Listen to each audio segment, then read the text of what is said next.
Let's have a look at some of the moments from the show with my good friend, Larry Kudlow. Watch all of this. I want to confirm that American beef is vastly superior to Chinese steak. I just think you move the cattle market substantially there. I'm more fish and chicken, but steak is very important. I thought for a second you were going to say fish and chips. I did. Well, I just thought you were going to say that, Larry.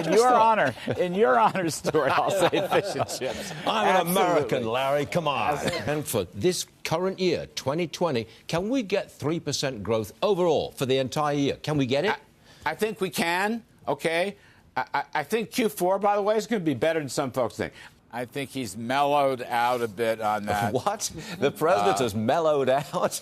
Oh, Larry. kind of mellowed out. It's such a beautiful day here, Stu. It's sunny. Jobs are coming in. Americans are happy. I'm happy. You're happy. Hey, guess what? Larry Kudlow, the man himself, is in the studio. You were one of the reasons that I was so happy to come to Fox with all those interviews while I was in the government that we did. They were usually pretty serious, but sometimes they were very funny. I remember the first time I interviewed you. You may or may not remember this. It was probably like 1982 or 83. It was in the Plaza Hotel. Yeah. They'd just done the Plaza Accord on the value of the dollar. And I was interviewing you and saying, we're going to have a deficit of almost $100 billion this year. Right. Remember those days? That now. Right. But, I got to remember, I have to go back. I think it was also 84. I had left the Reagan administration, and Lou Dobbs calls me up and says, we got an early morning show, and I want you to be our Washington correspondent. And Stu Varney is going to be the moderator. Yeah. And this was so, I was on the air with you at 6:45 a.m., I think, every Monday to talk about the goings-on in Washington. Some of it was serious. We've always laughed together a lot. And I asked Lou, I said, Lou, what's the compensation for this new job? He says, every couple of months I'll send you a box of Macanudo cigars. And he did. I mean, I think that was really the first time we went back and forth on a regular basis. But it was really difficult for you to get out of bed to be on the air at 6:30. You're a night guy. Of course, 6:45 a.m. I don't know how I did it. I mean, honestly, but we got it done. And we had a lot of fun. I want to move on to your interview very recently. With Eric Adams. Adams says Mamdani cannot live up to all the promises he's made. Now, just watch this.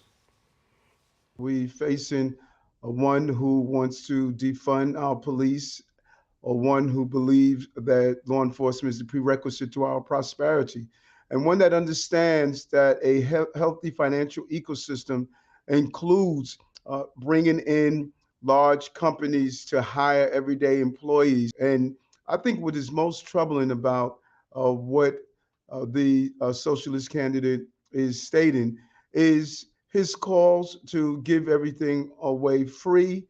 Nothing is more troubling when people who are struggling are giving promises that individuals can't live up to. Larry, do you think voters understand this? Yeah, I think they will. As the weeks go on, Mamdani is going to be ripped to pieces. And the New York Post will be in the lead, as it should be. It's got a fabulous conservative editorial page run by our friend Mark Cunningham. But the Wall Street Journal will rip into pieces, too. And we'll have a lot to say about it on this network and other networks, too. Eric Adams, I know him rather well. He was a Republican and a cop. All right, then he became a moderate Democrat. He's a capitalist at heart. He understands just what he was saying there, the financial ecosystem. You can't push businesses out of here. You can't push wealthy people out of here because you won't have anything left. And the other guy, is a radical socialist, an anti-Semitic bigot. Yes. He denies the state of Israel. And when you look at that, who else does he hate? Well, I think he hates America as well, because the one usually goes hand in hand with the other. His policies are ridiculous. Free this, free that, free this. Somebody estimated $100 billion. His platform would cost $100 billion.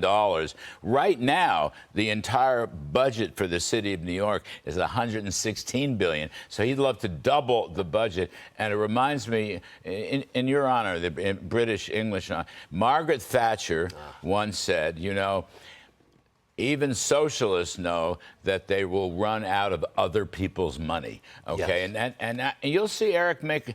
Look, he'll be a strong lawyer. Defund the police. Can you imagine people voting for a mayoral candidate to defund the police? Do you want to have the summer of love with the cities in Minneapolis and Portland and Seattle burning He's again? got the Muslim vote, he's got the young person's vote, and he's got the progressive vote. Add it all up, and he's got a shot at winning. I think before it's over. By the way, people, middle class, working folks, blue collar people, they're going to vote for Eric Adams. Okay, the Cuomo vote will vote for Eric Adams. Before it's over, a lot of the younger people will realize that he will financially bankrupt us and they'll lose their jobs, and I think he'll lose them too. Thank you very much for coming on the show. Happy 50th anniversary. The crack of dawn, for heaven's sake. Happy 50th anniversary. You're the best of the best, and you always have been.